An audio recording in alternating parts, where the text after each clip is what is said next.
Daniel Jones may have already thrown his last pass for the Giants. Jones has been benched for Tommy DeVito, and Drew Lock is now the backup, making Danny Dimes the third string. It feels extremely likely the Giants will move on from him very soon. But this is bigger than only Daniel Jones. This might be the end for Brian Daboll too. He reportedly will be coaching for his job over the next 7 games, which played a role in benching Jones for DeVito. There was a time where both Daniel Jones and Brian Daboll looked good and maybe were the future together for the Giants. But it might be time for a fresh start now. Daniel Jones has had a winning record once as a starting quarterback, 2022. It was a magical season. The first season with Brian Daboll, the Giants went 9-7-1. Jones passed for 3,200 yards, only 15 touchdowns, but only 5 interceptions, and rushed for 700 yards and 7 touchdowns. What that season did to the Giants set back a rebuild by years. Not only did the Giants make the postseason, but they won in the wild card over the Vikings 31-24. It was the first Giants playoff win since 2011. They lost the next week to the Eagles 38-7, but the damage was done. Jones got a 4-year, $160 million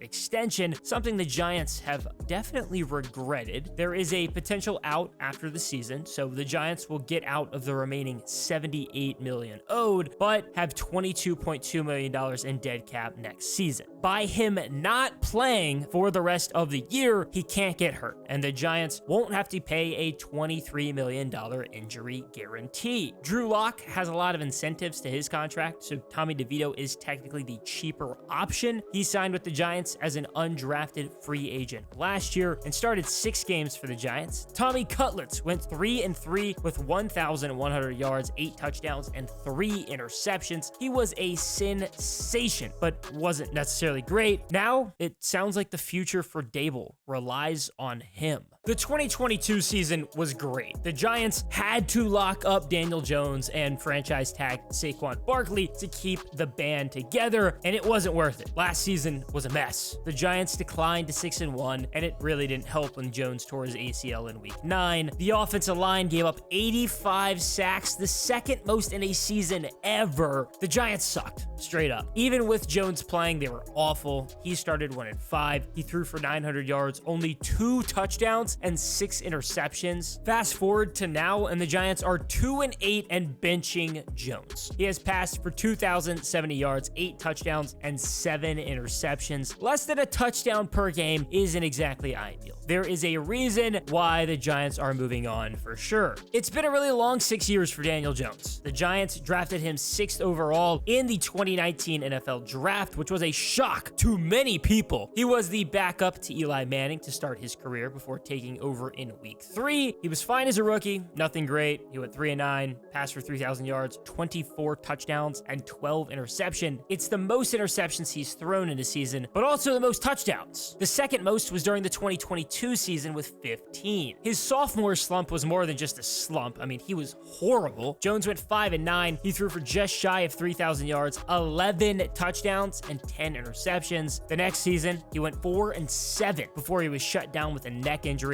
He had 2,428 yards, 10 touchdowns, and 7 interceptions. There really just hasn't been a time where Daniel Jones looked like a truly great NFL quarterback. If anything, it's a shock he's lasted so long with the Giants. Even worse, outside of a solid redshirt junior season at Duke, where he threw 22 touchdowns and 9 interceptions, he wasn't very good. I wonder how much David Cutcliffe had to do with him getting drafted so high, and of course, by the Giants. Cutcliffe coached Peyton Manning at Tennessee, was the head coach at Ole Miss for Eli Manning, and the head coach at Duke for Daniel Jones. The Giants wanted another Eli, but Jones just wasn't it. And now it's time for the Giants to go back to the well to try and find a franchise quarterback. The question is whether or not the Giants are looking for a new head coach and general manager too. It's borderline impressive that Daboll was able to win a playoff game with Daniel Jones under center. Not to mention, he's learned from a lot of great coaches. He coached under Nick Saban at Michigan Michigan State and Alabama, and for Bill Belichick with the Patriots. Daboll was such a big hire because of what he did with Josh Allen and his development in Buffalo. He won Assistant Coach of the Year in 2020 and then made the jump to being a head coach for the Giants. It hasn't been an easy situation for him, and somebody has to get blamed. Daniel Jones, definitely.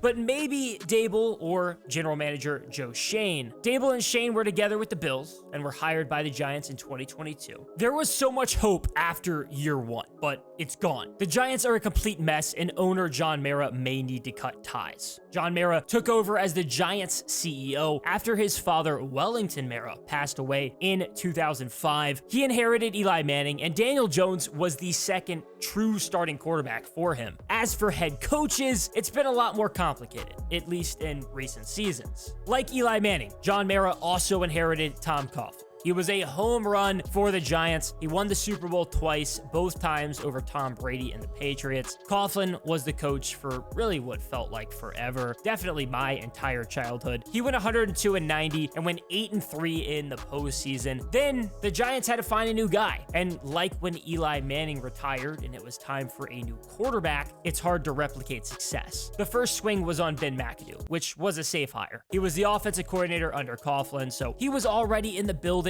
and had a rapport with Eli. It was an easy decision. Year one went pretty well too. The Giants went 11-5 and made the postseason, but lost to the Packers in the wild card. It felt like maybe he was a good hire, but that did not last too much longer. 2017 was a complete disaster. A bunch of guys got hurt. Others got suspended for team violations. The Giants started 0-5, and Eli even got benched at one point for Geno Smith, ending a 210 consecutive start streak. Once the Giants fell to 2-10, enough was enough, and McAdoo was fired. Steve Spagnuolo was briefly the interim and went 1-4 to close out the season. Pat Shurmur was then hired after one season as the Vikings offensive coordinator, where he somehow turned Case Keenum into a good NFL quarterback. He went 5-11 in year one and was there for Daniel Jones' rookie season, but got fired after the Giants went 4-12. Again, a very quick leash from John Mara, as was the case for Joe Judge, who was hired in 2020 after being the special teams coordinator for the Patriots. The Giants went 6-10 year one under Judge and only got worse in 2021, going 4-13, and that was it for him. The Giants decided to hire Brian Daboll after one season, and now they may be looking for another head coach soon. As for quarterback, it's not easy to find another Eli Manning. He was a two-time Super Bowl MVP and four-time Pro Bowl selection. His number 10 is retired by the Giants for a reason. He played 16 seasons for the Giants. He had over 57,000 yards, 366 touchdowns, and 244 interceptions. He was the ultimate 500 regular season quarterback, going 117-117, but was 8-4 in the postseason. Eli is likely going to make the Hall of Fame, and it just isn't easy to find another Eli. And clearly Danny Dimes wasn't the answer. The good news, the Giants should have a high draft pick to take a quarterback like a Cam Ward from Miami or Shedeur Sanders from Colorado, but there will likely be a new head coach too. Lions offensive coordinator Ben Johnson and Texans offensive coordinator Bobby Slowick feel like the two big young names, but there's also just the hilarious option of Bill Belichick. Regardless, it's hard to say the Giants will be a sought-after job without a franchise quarterback and an owner who fires quickly. It feels like things can't get much worse for Giants fans right now, especially as Saquon Barkley is dominating with the rival Eagles. It's rough out there, but a fresh start is probably on its way. No Saquon Barkley, no Daniel Jones, and maybe no Brian Daboll or Joe Schoen. It's really going to be a complete restart for the Giants. Who knows who the starting quarterback will be or who will even be coaching him next season, but it feels needed.